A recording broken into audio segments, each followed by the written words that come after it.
Wow, what a whirlwind, 21 episodes, and we made it to the big finale. Tonight, some of the best moments of the season.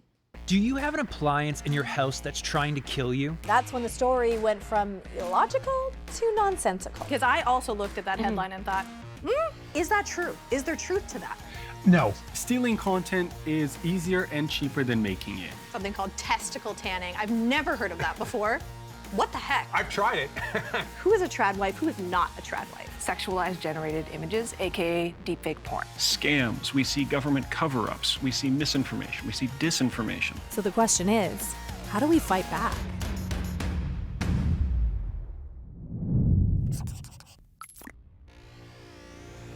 Well, as you can see, there's rarely a dull moment around here when it comes to misinfo and disinfo. So let's take a walk down memory lane and also look ahead to the lies, conspiracies, and hoaxes on the horizon. To help us do that, we have Craig Silverman, co-founder of Indicator, a newsletter and website dedicated to exposing digital deception.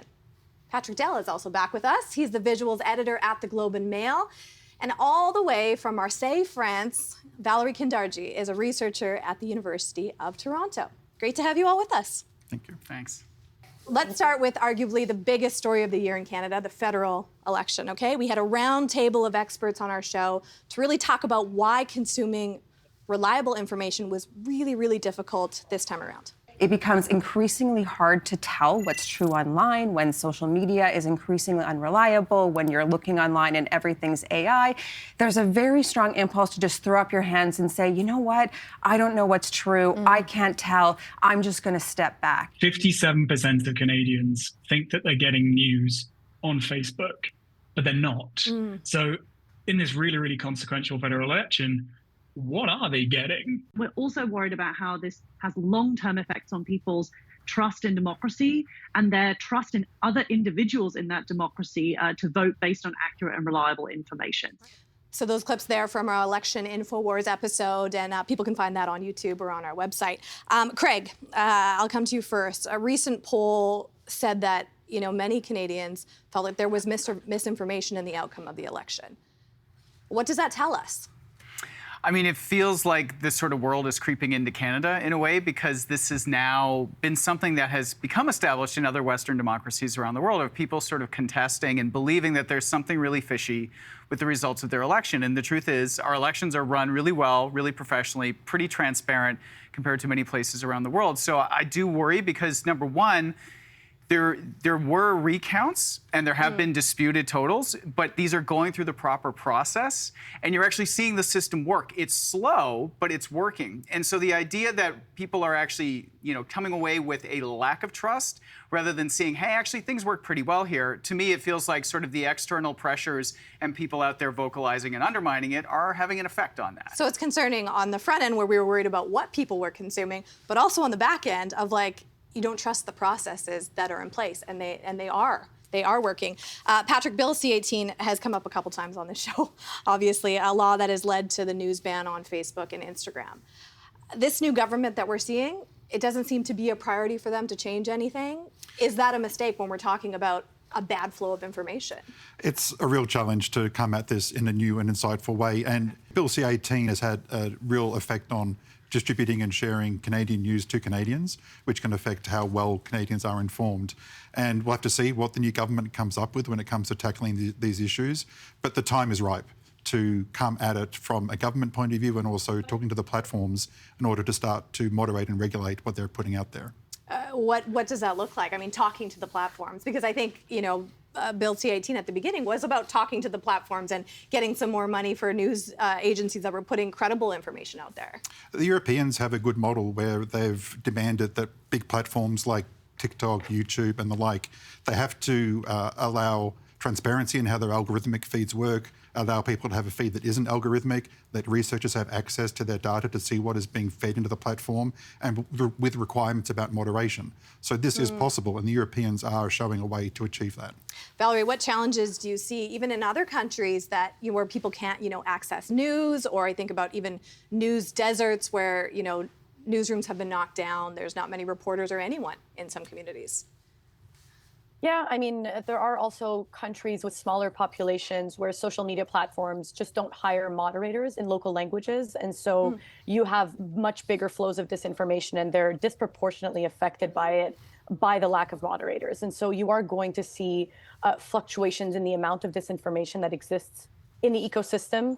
But I think what I'm most concerned about is specifically what Heidi had mentioned in that clip, that our trust in our institutions and in each other is dwindling as a result of what we're seeing online, because we are meeting in person less, we're talking to each other less, and we are self-selecting into groups. And so we're interacting less with people with whom we disagree. And so our window into the world of people with whom we disagree is on social media. And when they're showing us the most provocative, inflammatory, extreme content, we have a very distorted perception of what our fellow Canadians are thinking. How do we actually change that, though, Craig? When we're so siloed and so apart and not listening to any differences and hearing each other out, like, how do we change that other than shutting it off? Well, I do think sort of going back to the physical world element of community is a really important thing. There's been research done mostly in the US just about how, 50 years ago, 60 years ago, people used to belong to more community groups and be part of clubs.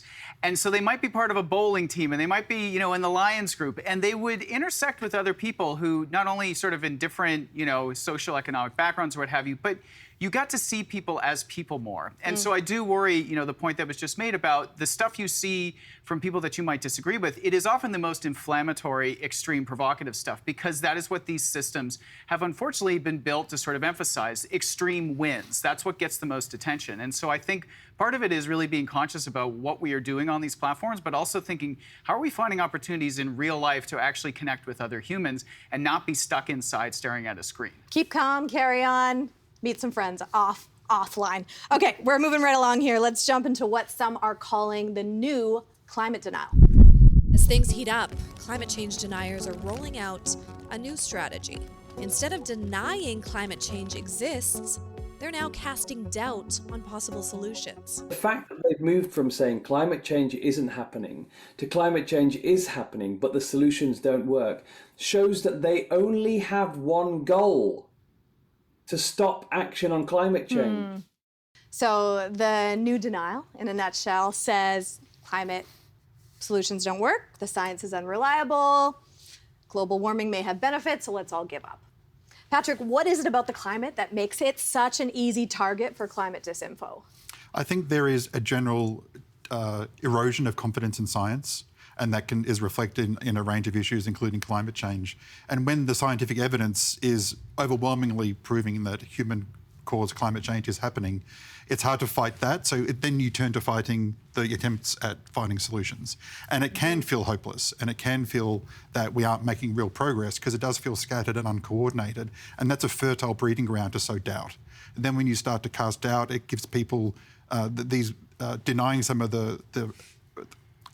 of the solutions for climate change gives people room to then justify their doubt in what they think can be achieved to solve climate change. We learned on our show from McGill that 74% of Canadians believe climate change is real, but less than half believe it directly affects them. So there's a huge disconnect for me there. Valerie, as we heard on the show, there's a vested interest in delaying climate action. Is the climate discussion, too tainted politically to actually make headway here? It's a complex topic, it's nuanced. There are solutions that work and solutions that don't work, and we need to have those conversations. A lot of people feel quite apathetic about the climate because they feel like, I'm an individual, I can't make a difference if all these corporations are polluting. These are reasonable debates to have. But if we're bogged down still with, is climate change real or not, we're so far behind where we need to be. We're not even addressing the solutions anymore because it has been so politicized. Craig, ahead of COP30, which will be held in Brazil, I know that country, the UN, UNESCO, are putting together, some funding around research to look into how to fight disinformation around the climate. Is that enough to curb this big of a problem? Because it feels like we're researching this, and then it'll be way ahead of us by the time we figure out what the research says. Yeah, this is one of the challenges, is that research takes time. And the more you do over time, they actually, the more the science sort of is reliable. And what's really easy is in the short term to say, you know what, it's just hopeless. Or to say, well, you know what, the scientists maybe got this wrong, or maybe there's this one I'm not sure about. And so it's really easy to point out individual small flaws or uncertainties and to use that to just justify disengaging or, sending a sort of hopeless message. And I think it's not just with climate. You see people making that argument about the media. Oh, the media got this wrong, which means I should never trust the media again. And it plays out in, I think, a lot of different institutions of society. And in this case, it's around science and research, things that are complex, that take time, that require some nuance. It's very easy, I think, for people who want to undermine that to just sort of point out one or a few flaws and say, see, let's throw the whole thing out. And so not having a solution is not necessarily something they have to do. They can just point out the flaws and stay with that. And that leads us in a very unconstructive space. And then we're all in extremes, which is very, very dangerous. Okay, let's switch gears to the measles outbreak. A big story here, of course, in Ontario, and much of that is fueled by disinformation south of the border. Here's Dr. Vinitha Dubey explaining why Ontario became such a hotspot. We're seeing more measles cases across the province. Like these diseases that we haven't seen in a long time, they will definitely come back. And the reason why they'll come back is we are a very global city, global province. So that's a disease that was once eliminated in Canada back in '98, rearing its ugly head again. And right now, the latest data we have, 2,515 measles cases have been reported in our country this year, directly linked to lower vaccination rates. Craig, the pandemic has made this conversation harder. But when it comes to anti-vaccine posts, I mean, what is really working online in terms of what's landing with people, what's landing with parents? I think there's a few different things that land. One is this general sort of distrust of what's often framed as big pharma. People just don't really have the confidence in what's out there from drugs and big companies. But there's also, I think, this goes to reducing trust in society overall, where if they talk to another parent and that parent shares information with them about their concerns about a vaccine, they are going to have that personal connection and they may weigh that more than, frankly, them not getting a chance to see their doctor that regularly. At the end of the day, there's a lot of parents who love their children and want to protect them. And what works is when they believe that not getting their kid the vaccine is what actually may protect them. That, I think, is at the core of a lot of decisions for parents. And so how we can figure out how to better educate and get information to them, not as chiding them and framing them in negative ways, but actually answering their questions is one of the best things to do. We did talk about changing language around this, and you're nodding your head, Patrick. Yeah, and absolutely. 6 million Canadians, more than 6 million Canadians don't have a family doctor, so they can't get that one-on-one time. And I presume even when they're talking to their doctor, there's 10 other patients waiting for them to be seen. So it's hard to get that one-on-one access to direct health information.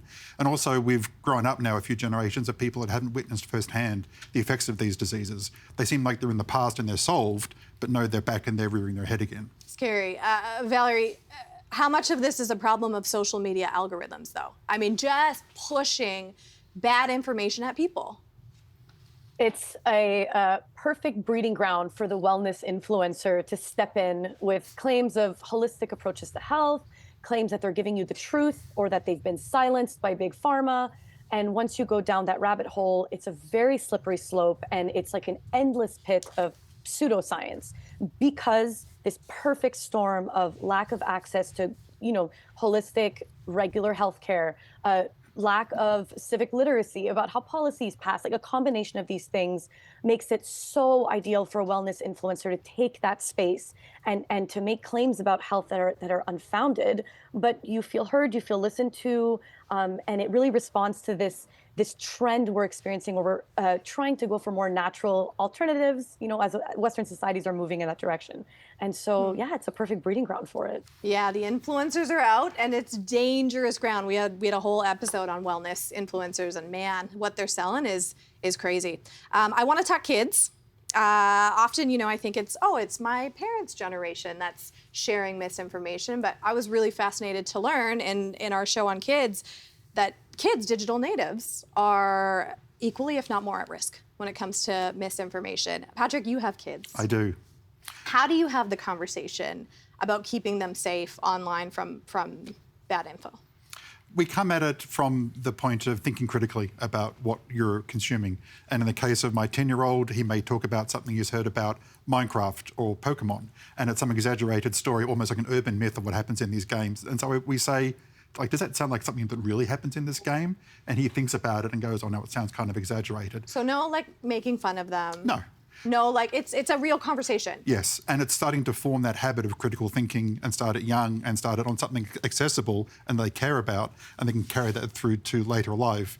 My daughter, Charlotte, is 15. I've said to her, the internet is an amazing place full of amazing things, but you're only ever a few clicks away from some of the worst things you'll ever see and things you wish you never saw. And I relate it to being like a city. A strange city, you're exploring it, it's beautiful, but you make a wrong turn down a wrong street and it's somewhere you may not want to be. The internet is kind of similar. And I think for a young person like that, relating it to something real that they can relate to when they're out in the world can help them then navigate this virtual space. I like the city analogy. I think that's smart.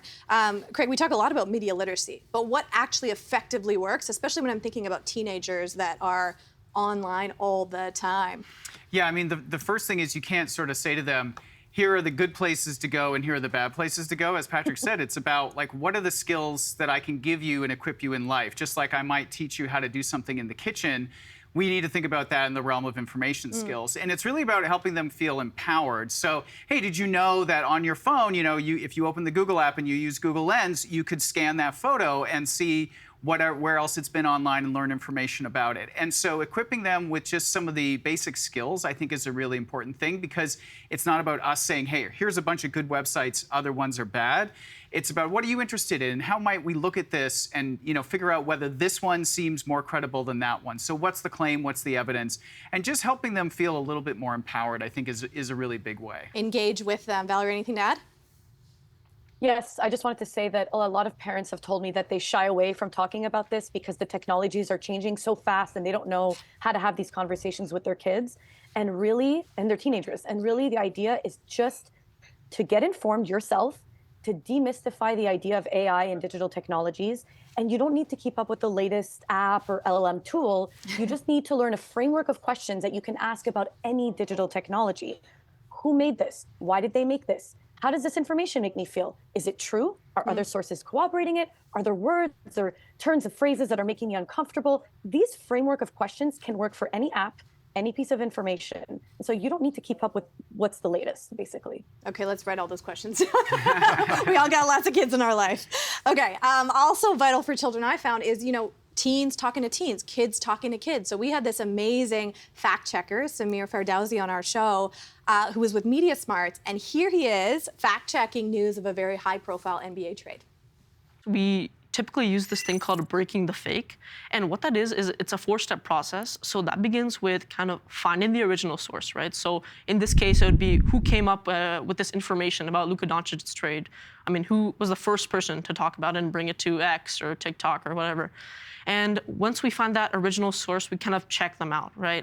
Who is this person that we're getting the information from? Are they reliable? Third, we see if other people are corroborating their story, right? And fourth is to use, in specific cases, fact-checking tools, right? So this can be a reverse image search or using the news tab to decipher and see if other people are saying similar things.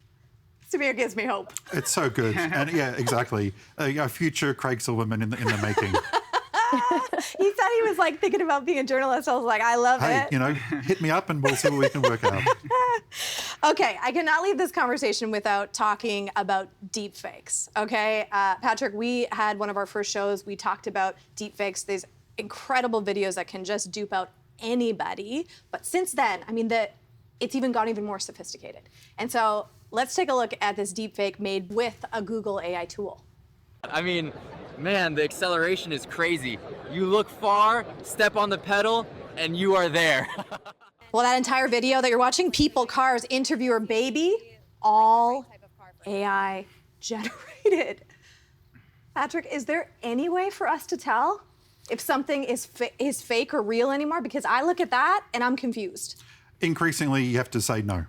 Things have got so good so quickly, and the combining of very effective audio with very effective video is a double hit that is very hard for our brains to try to pick errors with. In the past, bad audio or little video glitches were a clue, but they've almost been eliminated now. And when you look on a small device, they're even harder to spot. So if you're looking at that video, like you're telling me that we're all going to watch that and be like, oh yeah, there's a car show going on.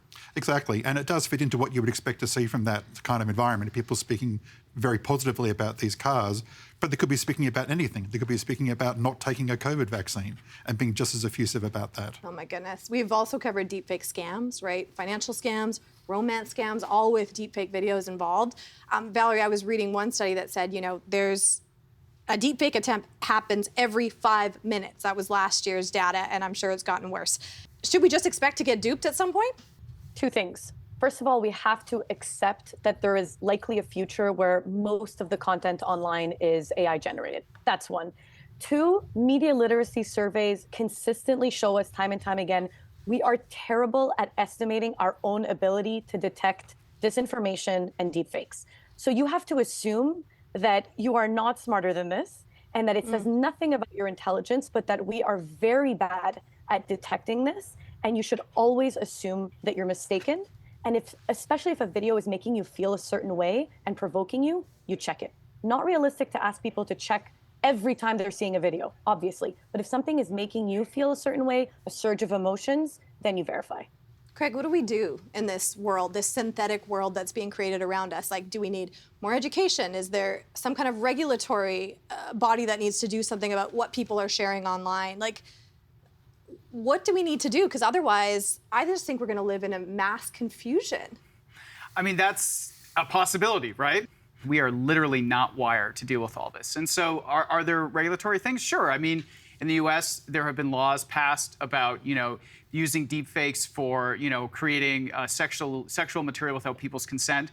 So putting the sort of, the pain and the punishment in there to discourage people from creating it. But I think part of it is very much at that individual level is we have to understand that the possibility that we are being manipulated at any given moment is there. And we have to find a way to balance that without losing trust in everything and everyone around us. Oh man, that's hard. And it is, it's really hard. And I don't think human society has really had to thread that needle before. And it's difficult in a very divisive time. But I would say, like, in practical things for the average person, you should have like safe words or safe sentences with relatives and loved ones that if, there is a phone call you receive and it's them, or there's an email or something saying one of your loved ones is in danger or needs money, that needs to be said in order for you to know that it's them. And I think part of it is also, you don't need to be in a rush to do something or make up your mind. A lot of time around scams and falsehoods, they're trying to manipulate you and to get you to do something in the moment and not sit back and think about it. So people being willing to and able to slow themselves down and not get put in that sort of heightened state is actually just a very simple, good thing that if we can practice, that would help a lot of people. Yeah, patience. It's a difficult virtue. We got less than a minute here. We've covered a lot of ground today, but I want to know what keeps you up at night when you're thinking about misinfo, disinfo in the future. Valerie, let me come to you first. What keeps me up at night is that the fact that we're becoming more polarized means that we are having less political discussions with our friends and family. We're avoiding the topic. It's becoming more taboo. And so as a result, we're seeing the world through our phones and we aren't speaking to each other enough. And we're getting bad at speaking to each other. And that's what concerns me the most. Patrick. It concerns me that we're entering an area where there's no consensus about what reality is or what facts are. When everyone can have their own version of facts and you can generate content to support whatever you're saying, then what becomes real anymore? Craig.